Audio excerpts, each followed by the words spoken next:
So welcome everyone. Our June webinar features a couple of experts in using ePortfolios for higher education. We've got Shari Bowker and Kate Coleman today, and we are also joined with the Learning Design Special Interest Group. So this is a co-organised event between TELedvisors, Escalate Special Interest Group, and the Learning Design Special Interest Group, who, and Kashmira is going to talk a little bit more about that, along with her colleagues in that special interest group. Kashmira, did you want to take it away? So thank you, everyone. And we, Learning Design SIG, here, myself and Leanne, and we are so delighted to have everyone here and co-host this webinar. This is our first one after we have taken over it, and I know that we have only limited time, so I would request my colleague Leanne to run through what we are planning as Learning Design SIG, and invite all of you to join our SIG as well. Leanne will be going through our activities that we are planning and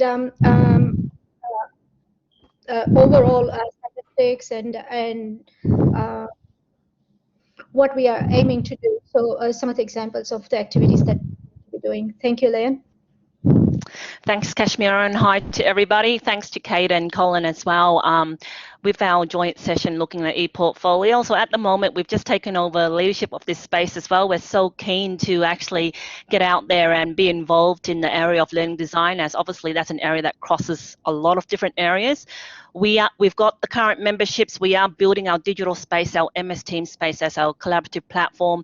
We are fine-tuning some activities coming up as well in August. We're fine-tuning a panelist discussion as well, and we're looking at seeing what is learning design at the moment, because it's a topic that transfers, in every single area at the moment, and we are keen to develop our digital presence and also look at activities as well. One of the key areas that we're looking at is having some hands-on lab type of hackathon type of activities as well, because we want to go in and do some problem solving and creativity around solving wicked problems in this space, and I think this is across all areas at the moment. So stay tuned and watch out this space, and thank you for the opportunity to do our little plug. So over to you. Okay. Thanks so much, Leanne.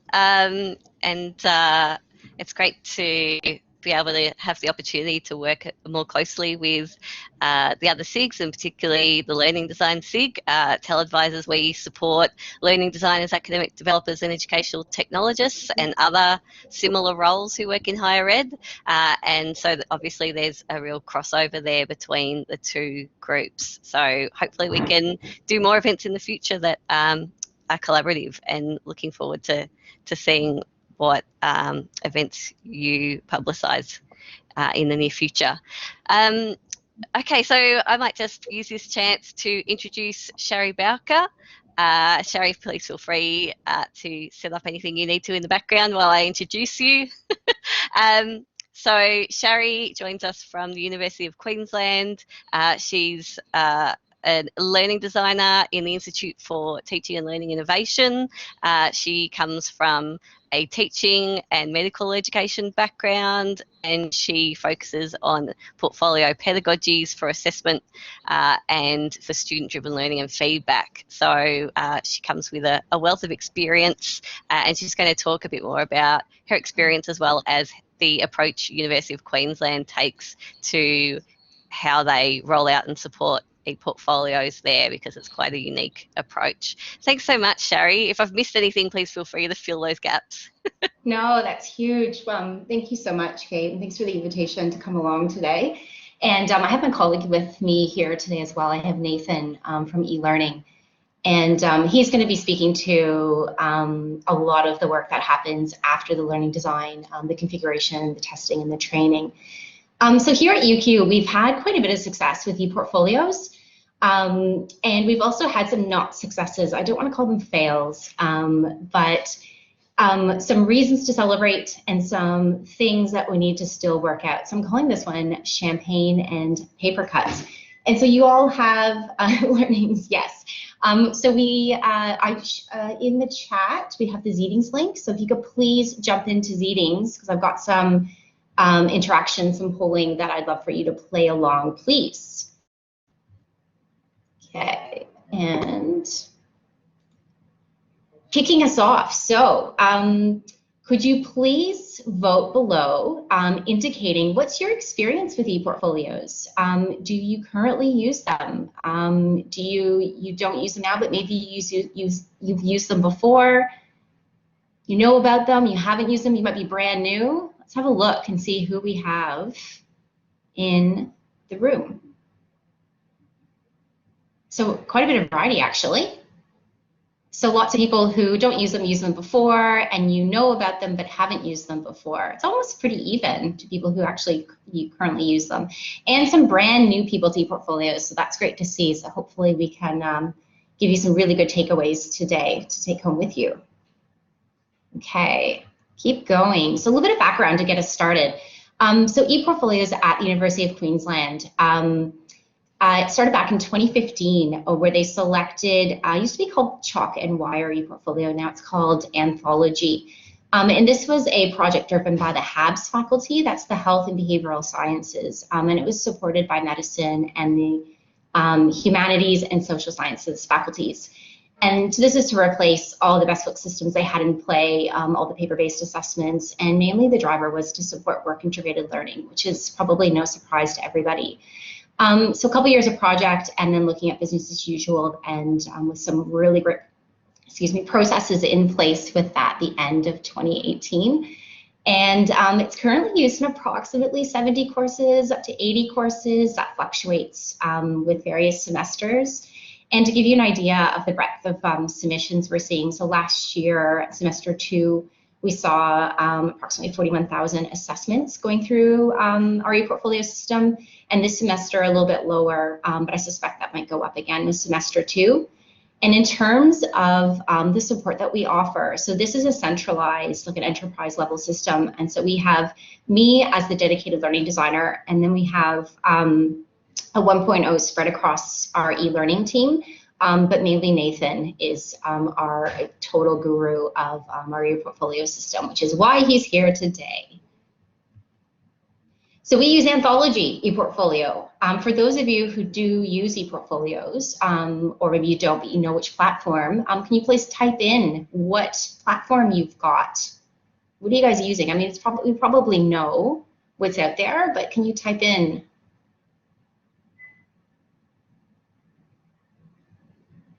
Yeah, not surprised. Loads of PebblePad. I'm a little bit envious with your PebblePad, I have to say. O'Hara, not surprised there. WordPress for personal, none. Yep. What else? Google Sites. Yeah, but looks like PebblePad is that clear winner. Hey, is anybody using? I don't think so. I think it was only Auckland University. But is anybody else using Chalk and Wire Anthology ePortfolio? Anybody? Yeah, type it in the chat, actually. I'll backtrack it later and have a look, but I think that we are the sole users of this. But that's okay. So I'm going to talk about the pedagogy today. So it's totally cool if, yeah, no Chalk and Wire. I didn't think so. What we're going to focus on is really that learning design, that pedagogy.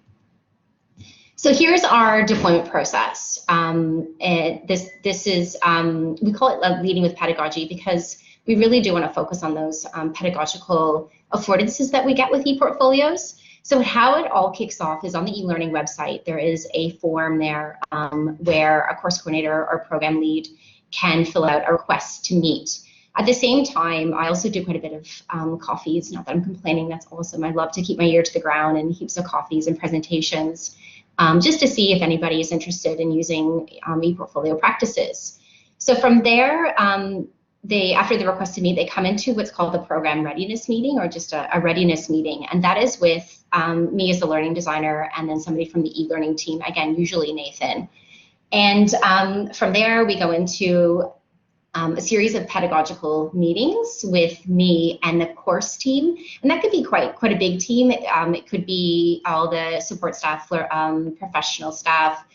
If it's a program-wide implementation, then we could have up to 7 or 8 academics in the room, so it can get quite busy.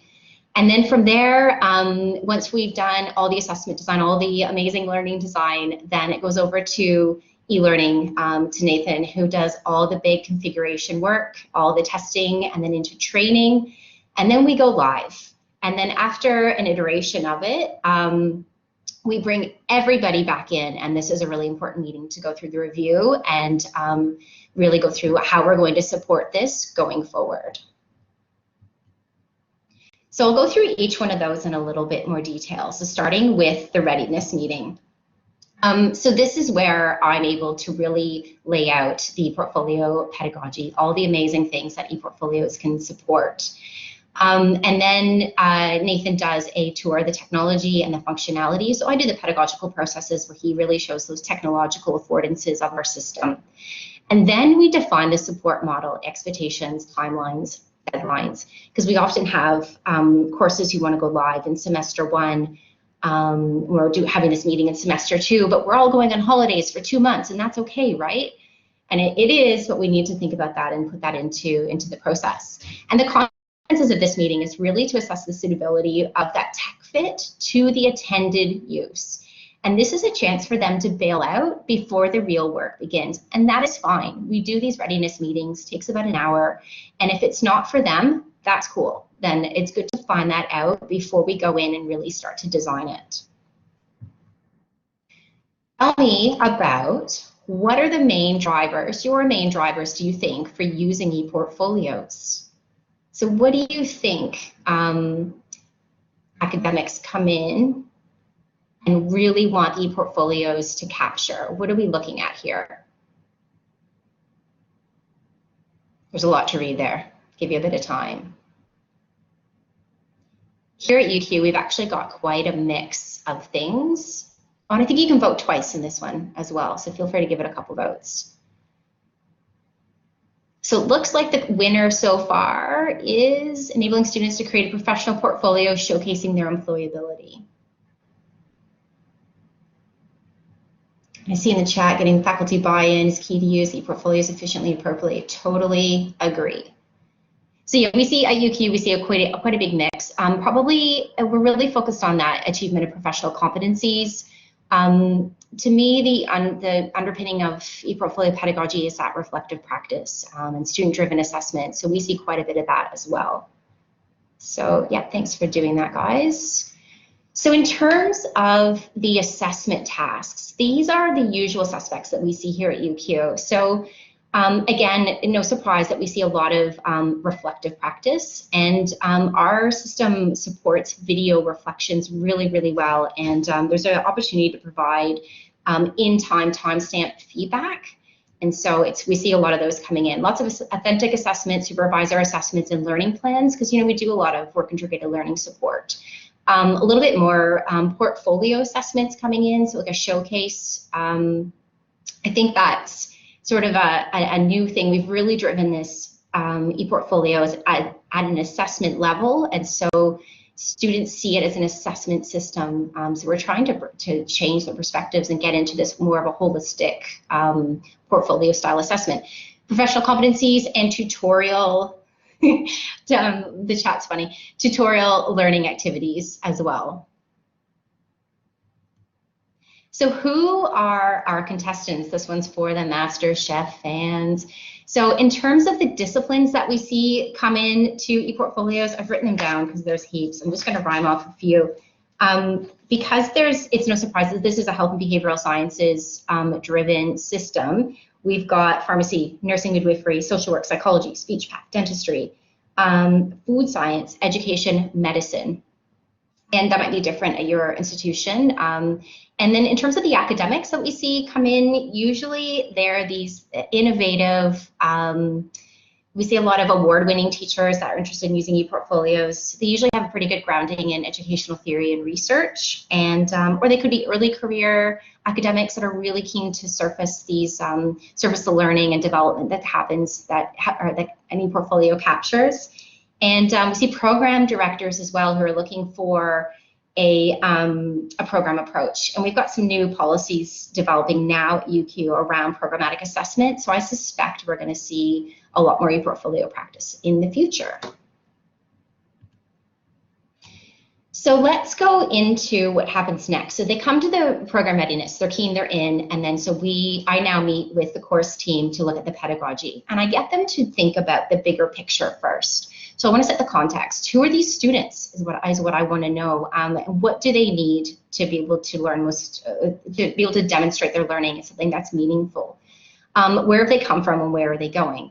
And the ultimate question when designing an ePortfolio is, what is the purpose? And how the ePortfolio looks can be quite different depending on what that purpose, what that focus of the portfolio is. What do we want students to be able to demonstrate? So what are the intended learning outcomes? Getting into some classic learning design, breaking it down into the key tasks. Are they authentic to the discipline? And are they aligning to the learning objectives? When do these tasks occur? Who provides the feedback and when? And who else can provide feedback? Educator, industry, peer, self. I'm going to talk a little bit more about that in a sec. And how will we engage students in this feedback? When will they use it? Overall, I want to be able to design something with the course team that's achievable, meaningful, and manageable. And sometimes we get into too much assessment and we have to say this is just too much and we need to back it off again. So going into something that is really achievable, meaningful for the students, it's going to be manageable for everybody involved.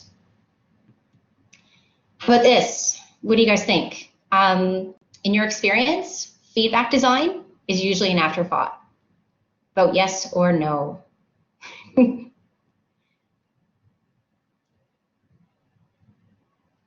What are we looking at? So yes, that's what I see as well. Sometimes it's at the forefront, but usually when I hit them with how are we going to design this this feedback, they're kind of taken aback, haven't really considered it. So it is something that I put first and foremost is this feedback design. And that's what an ePortfolio captures. ePortfolio is the perfect place to create feedback from all different sources, from curricular, extracurricular, co-curricular activities. This is the place to do it. So it's really important. So on that note, I'm going to propose a new design of ePortfolio practices, which is focused on feedback. So in the old design, we've got mandated assessments, siloed, and feedback as delivery. And I'm not saying we need to get rid of mandated assessments. There's definitely a time and a place for them. We need to have them. We don't want to rock up to surgery and not being able to get cannulated. It's really important stuff. But this feedback as delivery, where it's one-way transmission, I definitely want to move away from that. And in the new design, in this new approach, this is what I'm focusing on in my practice, is providing the choice and flexibility. And again, ePortfolios can provide this. Looking at programmatic assessment, getting it outside the siloed one-off thing. And then feedback, getting students to be actively participating in that feedback process. I'm taking a page from this book. If you haven't read it, it's awesome. Designing Effective Feedback Processes in Higher Education. I was fortunate enough to meet David and Naomi when they came to UQ in 2019 as part of a feedback and assessment network. And Tom is saying, what is active participation and feedback? Hopefully I'm going to address that in a minute. But I'm going to go through a few case studies for each one of these: choice and flexibility, programmatic, and active participation. So the first one, choice and flexibility. Now we're going to get into the champagne and paper cuts.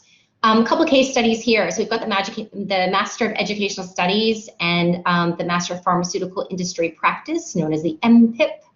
And in both of these designs, we have a lot of choice in there. And actually, the Educational Studies was designed off the back of a student-staff partnership project. So the students designed this to be flexible, to have choice of topics or projects within that one. And then with both of them, flexible due dates according to placement timelines and activities. So both of these programs have long placements, extended placements. and the program director for the MPIP, the industry practice. With COVID last year, the ePortfolio was able to follow the students and be flexible and student-driven, and with the start and stop dates of their placements. And as well, we see a lot of part written, part video diaries as assessments. So cheers to these guys, lots of champagne for these guys, lots of success. Programmatic assessment with the medical program, a lot of work behind the scenes to get this where it is today. So this is the clinical participation assessment, or the CPA, and it's performed across all 4 years of the medical program. And it provides, the ePortfolio, I should say, provides the capability or the capacity to be able to track these clinical competencies program-wide on a longitudinal basis. And what they're doing, they're looking for trends as these assessments are aggregated from multiple assessors. And you can see there on the right, there's our first screenshot from within Anthology Eportfolio. In year 3, the students rotate between various clinical placements, medicine and surgery, general practice, and they vary in lengths, and these guys are all over the world, so throughout Australia and throughout America. So the champagne is transparent assessment practices. We've got aggregation, we've got mapping to clinical competencies. So it sounds really good, but there are some big paper cuts with this one, and they run deep. There's a huge administrative burden because of the huge cohort. There's a lot of data analysis that happens with this. And our system doesn't have any offline technology, no app. And so we're not able to capture those opportunistic assessments. And actually we are, consequently, we are trying to we're procuring these guys another system to capture those opportunistic assessments. What do you think about this one? Disagree to agree. It's not the pedagogy or the technology, but the structures within the uni that make it hard to design cross-discipline, programmatic, cross-course. What do you guys think? Yeah, agree. So often we go in and we know how to do it. We've got the good learning design.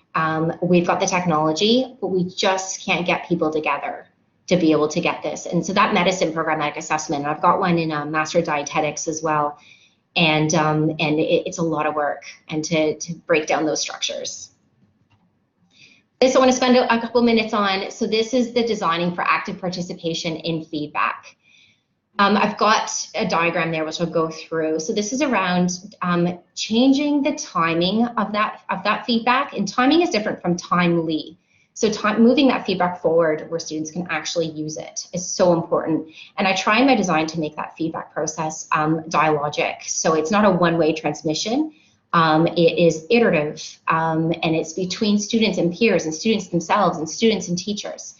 And then I also like to design, or try to design, processes that enable that internal feedback. That's through that self-comparison. And this is such an important professional skill, because this is something that I think we use as professionals every day. And overall, this can lead to more sustainable assessment practices, because you're not relying on that one way, you're not relying just on the teacher for this, and can lead, hopefully, to self-regulation. So at the top, starting with feedback cover sheets.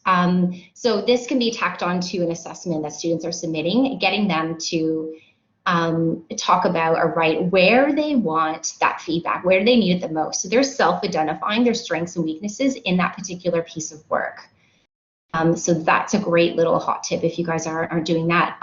Multi-stage assessments, this is, I think, the bread and butter of ePortfolios as well, is where you have a series of assessments that are iterative. So that little diagram there on the top right, where you have a first task, and you have feedback into the second task. So where students are able to rework that assignment or complete a related one in the next one. So ePortfolios enable that really well.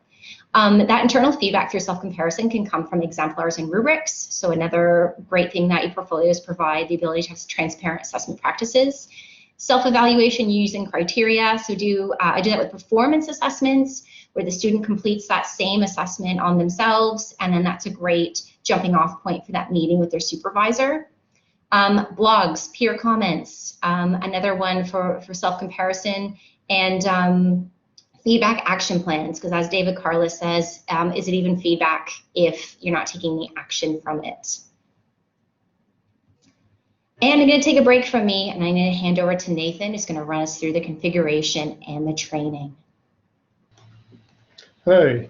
So basically, once everything is finished on the pedagogy side with Shari, she'll pass through a range of documents, which we then take and then start building and configuring the ePortfolio system to work as best as it can for the staff.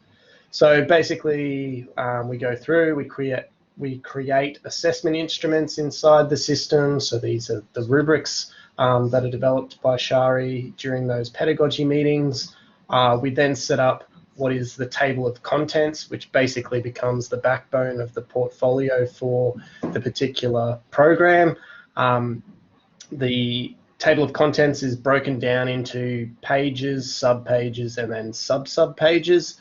So basically, the way that we set it up is we go via, we start at a program level, then break it down into courses, and then underneath those courses you would have tasks that the students would complete. Next, if you go onto the next slide there, Shari. So once we go through that configuration process, we meet with staff to take them through the configuration. If there is some different options for particular tasks in how the student would complete it, we would demonstrate the options to the staff and then have them choose which one they like best.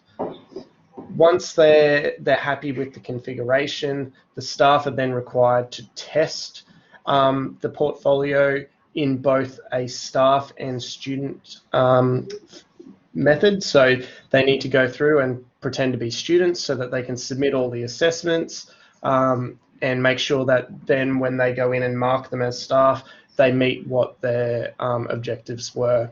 So that's a really important process before they're allowed to progress to implementation, is that they must confirm that they're happy with the configuration and that it's working as they intended.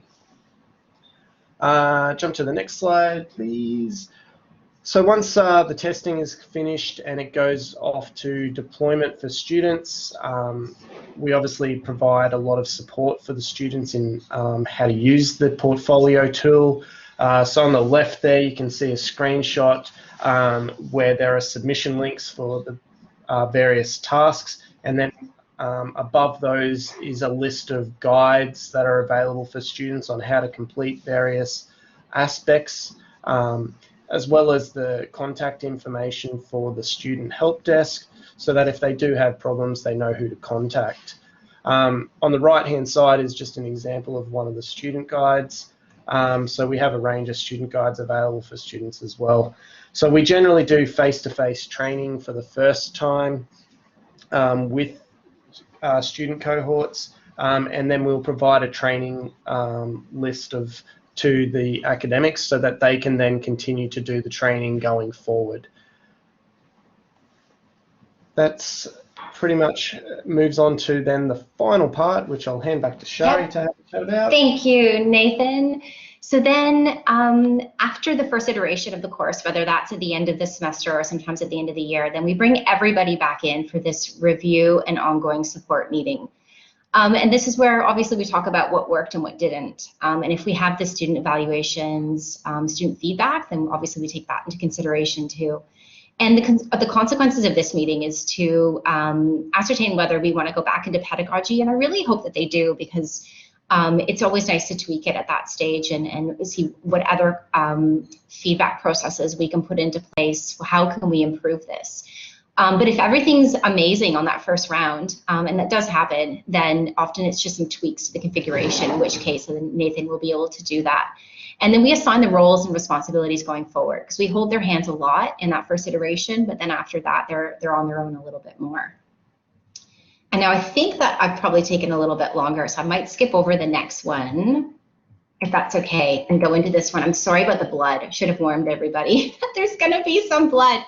Let's talk about the paper cuts. Yeah, so they hurt. They're small, but they hurt. So, one thing that grinds my gears is if you spend months on the design, we go through the pedagogy, and there are some red flags, but we seem to iron them out. It's ready for configuration, and they get cold feet, and they don't want to go ahead. And I mean, it does happen. It's happened to me once, and it's a bit of a bummer. You can try not to take it personally. And then with our system, like I mentioned, there's no offline technology, there's no app. And so we're missing out on those opportunistic assessments. And consequently, we are looking for something else for medicine and veterinarian science. Difficult to track the non-submitters. I mean, this is an ePortfolio. The pain is shared. Yes, there's pain. There's no tracking of non-submitters. So this is a student-driven assessment system. I shouldn't say assessment system. It's more than that. So if students don't engage with it, you don't see them, which is a shame. And then Nathan has maintenance issues with setting up, like he showed you, those links each semester in Blackboard ePortfolio. We do pass this on to the academics to do, but it usually comes back onto Nathan. And on that configuration as well, it's really tech heavy. And so it really is on our e-learning team to do that. There's limited agency outside of e-learning. So even in our faculty-based e-learning teams and learning designers, it really still comes back to Nathan doing all of the configuration and maintenance. So that's it. That's us. Open it up for some questions. We might not have a lot of time for questions at this point, but hopefully we can at the end. But yeah, let's everybody, there might be one or two that we can segue to while Kate gets set up. So can everybody just thank Shari while we're here for her amazing presentation, her and Nathan as well, for taking us through how the University of Queensland manages that ePortfolio implementation and obviously some of those paper cuts, which was great, and seeing some of those visual workflows and checklists were really terrific.